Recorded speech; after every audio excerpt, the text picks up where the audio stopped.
the newsroom. Loose lips might sink ships. That was the slogan the U.S. government put out during World War II to encourage citizens to keep quiet about what they and their loved ones in uniform were doing. Aiding the enemy is the charge leveled by prosecutors in the court-martial trial of Bradley Manning outside of Washington. They argue that by passing on hundreds of thousands of classified military and diplomatic cables to the whistleblowing site WikiLeaks, the U.S. Army private served the cause of Osama bin Laden in Afghanistan. His defenders call him a hero for outing the wrongs of strongmen in places like Tunisia and Libya, contributing to their overthrow and exposing the excesses of a U.S. military that's been at war since late 2001. Now, since Barack Obama became president, Manning is the sixth person prosecuted under the 1917 Espionage Act. That's more than under all of his predecessors combined. On the one hand, there's the challenge of keeping state secrets in the internet age. On the other, accusations by civil libertarians that it's overkill. Today in the France 24 debate, Obama, state secrets, and the right to know. And with us from Washington, a former civilian staff member for NATO in Afghanistan, Mark Jacobson, who is with the Truman Foundation and also the Council on Foreign Relations. Thank you for being with us. We want to thank, from New York, Chase Madar, attorney and author of The Passion of Bradley Manning, the story behind the WikiLeaks whistleblower. Also joining us here on set, former U.S. diplomat William Jordan. Welcome back. And welcome to political scientist Aurélien Colson, who has edited a book, International Negotiations, Foundations, Models, and Philosophies. And you wrote a chapter about international diplomacy, secrecy, and transparency. Secrecy and transparency. How topical. The France 24 debate, where you can always join the conversation on Facebook and on Twitter. The messages have been pouring in. Our hashtag F24debate. Right now, it's day 2 of Bradley Manning's trial. It's expected to last perhaps some 3 months, much of it behind closed doors. That's not going to stop the argument, though. Kate Williams reports. For many Americans, Bradley Manning is a traitor, yet for others, he's a hero. On Monday, the trial began of the former military intelligence analyst. He's charged with passing classified information to the whistleblowing website WikiLeaks. Manning faces life in prison for colluding with the enemy. His supporters say he should go free. No justice, no peace! No justice, no peace! The soldier was arrested 3 years ago, accused of leaking hundreds of thousands of highly sensitive documents to the controversial website. These included diplomatic cables, debriefs of military operations, and secret reports on the 779 prisoners who'd been detained at Guantanamo, with revelations that 150 of them had been held for no reason. Another classified document that came out was this video. It revealed that in 2007, 12 people, including civilians and members of the press, had been killed by American soldiers who'd mistaken a TV camera for weapons. The people who came to their aid were also targeted, and 2 children were injured, yet the soldiers were laughing. Oh yeah, look at that, right through the windshield. Allegedly, it was this video that convinced Bradley Manning to leak the material.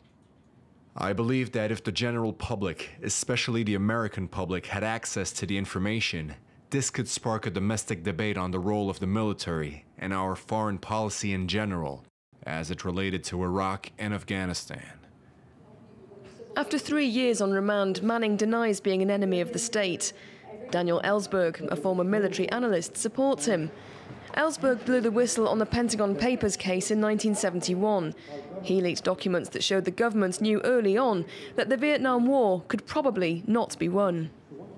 I have a considerable identification with all whistleblowers, but Bradley above all, because it's the first time in 40 years since the Pentagon Papers that someone has put out a large raft of material. And therefore he does deserve, I believe, to be seen as a hero.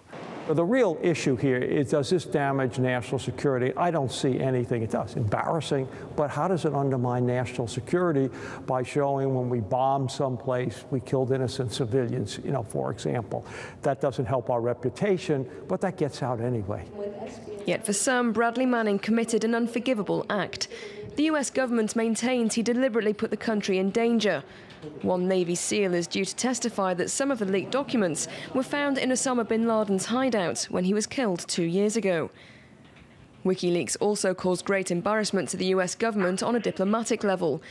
Leaked cables revealed what officials had reported back to Washington about other countries and their leaders, including many comments that were less than complimentary. There's been an effect on U.S. foreign policy that's hard to calculate, and that, in my view, has had a pretty significant damaging effect on our relationships with the countries whose cables or whose discussions have been disclosed by way of WikiLeaks. Of the 22 charges against him, Bradley Manning has only pleaded guilty to 10. The trial's expected to continue. Mark Jacobson, on the follow-up to that report, did, again, as we said at the outset, you were working in Afghanistan as a civilian administrator for NATO. Do you feel as though the outing of those documents endangered U.S. servicemen in Afghanistan? Absolutely. I think I can go beyond that. Not only did it endanger U.S. service personnel by revealing not just information, but let's go beyond that to sources and methods of acquiring that information, but also it damaged our ability to collect further information. We simply weren't trusted anymore by those people who were previously willing to give us, whether it's diplomatic or operational information. And this finally put Afghans' lives at risk by revealing who some of our sources were, who diplomatic sources were, who military sources were. So yes, there is no doubt that Bradley Manning betrayed his oath and put people's lives at risk. And does he, in your mind, is he guilty of all 22 of those charges? Well, we'll leave it to the jury to determine whether he's guilty or innocent, but I think even by his own admission that he betrayed his oath to his nation, he betrayed his security agreements, and I think he did so in an indiscriminate way. I'm actually a bit disappointed that Daniel Ellsberg has come out and defended him. Bradley Manning is not Daniel Ellsberg. Chase Menard, do you agree, that Bradley Manning is not Daniel Ellsberg? Well, first I'm going to reveal myself to be somewhat literal-minded and say that what has put soldiers and many civilians at risk in Afghanistan is not leaks about what's going on there, it's the act of war there. Barack Obama's decision to escalate that war and send 30,000 more American troops, even though his own ambassador there, a retired general, was recommending against it, has proved to be a disastrous decision. Let's not blame this on Bradley Manning. I think we need to apportion blame where it's due, and that's a failed military and humanitarian policy in Afghanistan. Now, Bradley Manning is, of course, not Daniel Ellsberg, but people should know that everything that is being said about Bradley Manning now was said about Daniel Ellsberg 40 years ago, that the thousands of documents that Ellsberg leaked, which were all top secret, was indiscriminate, that he had put the troops' lives at risk. This is the same thing that's said about Bradley Manning. The only difference is that none of what Bradley Manning leaked is top secret in classification status. It's all much lower level. All much lower level. I want to get back to that point. I just want to point out a tweet that we've gotten from someone whose handle is Can't Figure It Out. He says, traitor for leaking names and violating his oath, hero for leaking that video of Reuters reporters killed in Iraq. William Jordan, how do you feel? Are you ambivalent, or for you is this a clear-cut case? It's not clear-cut. I mean, I think I agree with most of what has been said so far. I think the problem with Bradley Manning's situation is that on the one hand, and I am old enough to remember Vietnam and when the Pentagon Papers came out and what Daniel Ellsberg did and how all of that was treated legally, as well as how it, in many ways, emboldened a change in politics in the United States that led to Watergate and other things. I mean, you know, the role, the enhanced role of the whistleblower and the person who brings really disturbing situations to light in terms of how the government and the military conduct itself is important.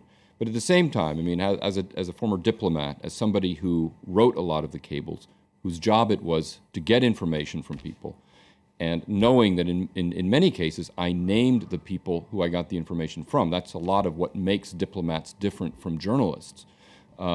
Having all of that information released willy-nilly without any regard to the potential consequence I mean, I know of situations, particularly in my last post in Algeria when a lot of this stuff came out, how the press, how people in the government, how people in general reacted to that, and the chilling effect it had on somebody like me being able to do my job, to get the information that was important for the national security of the United States, and pass it through a secure manner to Washington.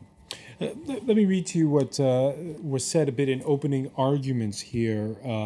Aurélien Colson, the prosecutor saying, this is a case of what happens when arrogance meets access to sensitive information, while the lawyer defending Bradley Manning saying he believed this information showed how we value human life. He was troubled by that. He believed that if the American public saw it, they too would be troubled. Let me build on that. I think that if you look at what happened, three things should be highlighted. Number one, Manning had no intention to betray his country. On the contrary, he was convinced, and I contend that he's still convinced, that he was serving his countries by trying to be up to scratch to the values of America. And precisely, he decided to spread information, and transparency, information of citizens is at the very core of American values. When George Washington left office in his farewell address, he decided to focus on informing citizens as the main topic of his speech. The second thing is, Manning was probably very unlucky because apparently, unless I'm mistaken, he tried to pass on information to the Washington Post and then the New York Times, and they didn't take him seriously. Had they listened to him, probably they could have filtered out things. And the third thing is that he made a very big mistake, and here I really agree with what you said. He made a very big mistake. He leaked everything. He could have decided simply to leak out a few videos showing gross abuse of human rights, torture, undiscriminating killings of civilians. He could have done that without revealing tons and tons of cables of diplomatic dispatches, because by doing this, he really undermines something which is very important, which is the capacity of diplomats to talk with each other, with certain that whatever they say will not be in the news the day after. Otherwise, they cannot do their job. And there are so many crises that you need diplomats to be able to do their job. Need diplomats to be able to do the job. A lot of those tweets, among those 2009 leaked cables, there was one from the U.S. Embassy that really lays it plain when it comes to the Tunisian first families. How should we put this? Penchant for cash. Whether it's cash, services, land, property, or yes, even your yacht, President Ben Ali's family is rumored to covet it and reportedly gets what it wants. Those WikiLeaks from Tunisia really were fodder for those who mustered up the courage to say out with a strong man of 22 years. Now, let me ask you a question, William Jordan. When you were based in Syria in the early 90s, if you put out a cable to your boss saying Hafez al-Assad is obnoxious, I saw him at a dinner and he did this and that. Now that's I guess the diplomatic equivalent of water cooler talk, right? If it gets out, but it's not of your doing, is that really a problem? Yes, it's a big problem. I mean, in Syria at that time, for example, before he was killed, I mean, we were very interested in what Basil al-Assad, who was Hafez al-Assad's oldest son and presumed heir apparent, was doing. And he was quite a man about town. He had a lot of interests, business and otherwise, around town, so that we were very interested in understanding his personality. We were very interested in understanding his orientation, and we were very interested in understanding sort of what made him tick, what his weaknesses were. And yeah, a lot of it was gossip-based. A lot of it was highly, I won't say speculative, but it was a bit of hearsay. But you always tried, in that context, to filter it through and run it past a lot of people and put together a picture that in the end led you to make some sort of a comment in the end. Now, you obviously don't want that stuff to be appearing on the front page of the New York Times, the Washington Post, or even, the National Enquirer. All right, so Chase Madar, the point you made earlier about how none of what he leaked was top secret. When you hear William Jordan describe the embarrassment when such leaks come out, do you still feel as though it's not that big a deal that those leaks came out? No, it's not a big deal. What matters in foreign policy is not the embarrassment, of diplomats and foreign policy elites. What matters is results and consequences. And over the past dozen years in the United States, our foreign policy elites, with all respect to Mr. Jordan and Jacobson, it's been a series of disasters, from the Iraq War to the escalation of Afghanistan. Our foreign policy elites are plainly in need of more public supervision, more adult supervision, I will say. And this is the gift of WikiLeaks. At the risk of giving offense, it is not such a bad thing to know what your government is doing. And if we had had a more honest government, a more open government, we would not probably have had the calamitous invasion of Iraq or the disastrous escalation in Afghanistan. This is what's deforming U.S. foreign policy, not these small-bore questions of the embarrassment of diplomat X in Syria. Mark Jacobson, would you argue that perhaps the United States' star power in the Arab world went up as a result of some of these leaked cables about places like Tunisia and Libya?